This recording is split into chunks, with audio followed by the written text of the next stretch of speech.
Hello, everybody, and let me take this opportunity to thank the frontline defenders, of course, for being on the right side of history, and also thank all of you, my fellow human rights defenders, for all the heartwarming work that you're doing against all odds, and I would like to tell you that I feel so humbled by all your stories.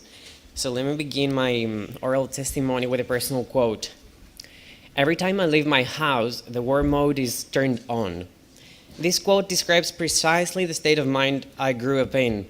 This is exactly what led me to the active fight for the protection of human rights in my home state of Greece and all across the European Union and, of course, the world. The basis of my fight is to not have any children, teens, or adults out there that will ever feel insecure for being and expressing who they really are, and to create a safe haven that no one will ever feel threatened by another human being.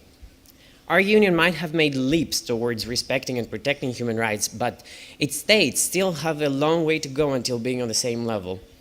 It might be a common issue in every union, like the USA, Mexico, Brazil, etc., but that doesn't make this problem any less important. Let me be more specific about the case of my home state so that I can better draw the lines of inequality across the EU. The Greek state and society have notoriously been putting great burdens in our human rights work. Long tradition of almost institutionalized homophobia, racism, patriarchy, sexism, transphobia, Islamophobia, anti-Semitism, bigotry, and theocracy have made us feel like it's one high hill we've got to climb. Our experience has taught us that all that is derived from the close cooperation of the state of Greece with the Greek Orthodox Church. That dates back centuries ago and has created some deeply rooted connections. Things do change though, and human rights activists come on the front line more and more.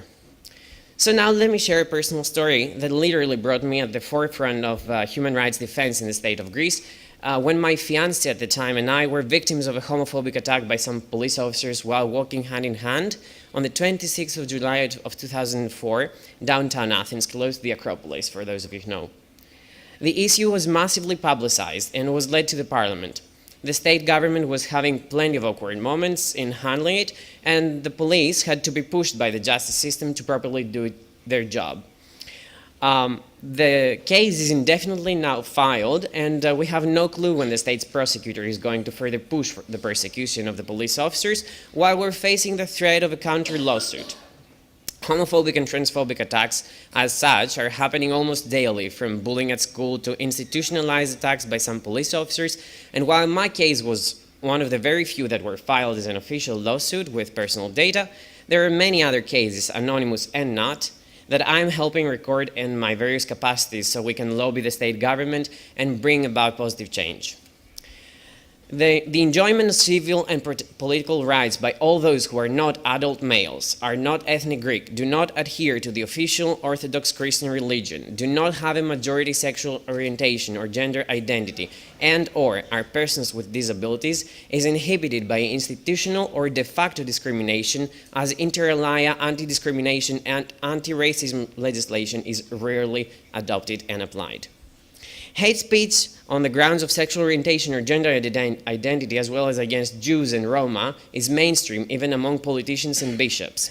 According to ILGA Europe, disapproval of LGBTI people remain high, stirred up by comments from the Greek Orthodox Church and right-wing politicians. This led to several homophobic and transphobic attacks.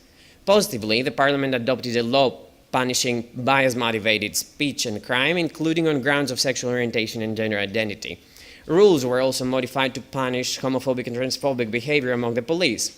Greece continued to drag its feet on the implementation of a 2013 ruling of the European Court of Human Rights, still forbidding same-sex couples from entering registered partnerships available to different sex couples.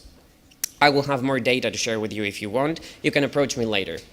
Women are vastly underrepresented in public decision-making positions in Greece, and also now, currently, the left government of Greece has men-only 18-member cabinet of ministers. Conscription is still in effect in Greece. National minorities keep on being a taboo in Greece, to such an extent that even the Greek National Commission for Human Rights did not submit any information in its report to the UNHRC. ActionAid Greece reported this year that only 15% of the children with disabilities in Greece go to school. It goes without saying that Greece systematically fails to execute HRC views and European Court of Human Rights judgments. Even though the Greek society is rapidly changing towards respect and tolerance, the political pressure for positive legal changes by loads of human rights organizations is on, while the state is going back and forth. Bullying at school still needs to be tackled. Psychological, verbal, and physical violence in many families and streets has not been properly dealt with. The neo-Nazi party is securing its presence. Institutionalized violence by some media figures, parts of the judicial sector, some police officers and MPs, the very state itself is still abandoned. Also, the ultra-Orthodox extreme right-wing party, Independent Greeks, has joined the coalition state government once again, which makes us wonder to what extent the leftist majority will satisfy our claims for separation of church and state, the end of conscription, marriage and civil union equality, and overall justice. When all these are still recorded, even in lower rates than past years, our job will still be challenging and demanding in all levels of action, locally, the state, our union, and the world. Thank you.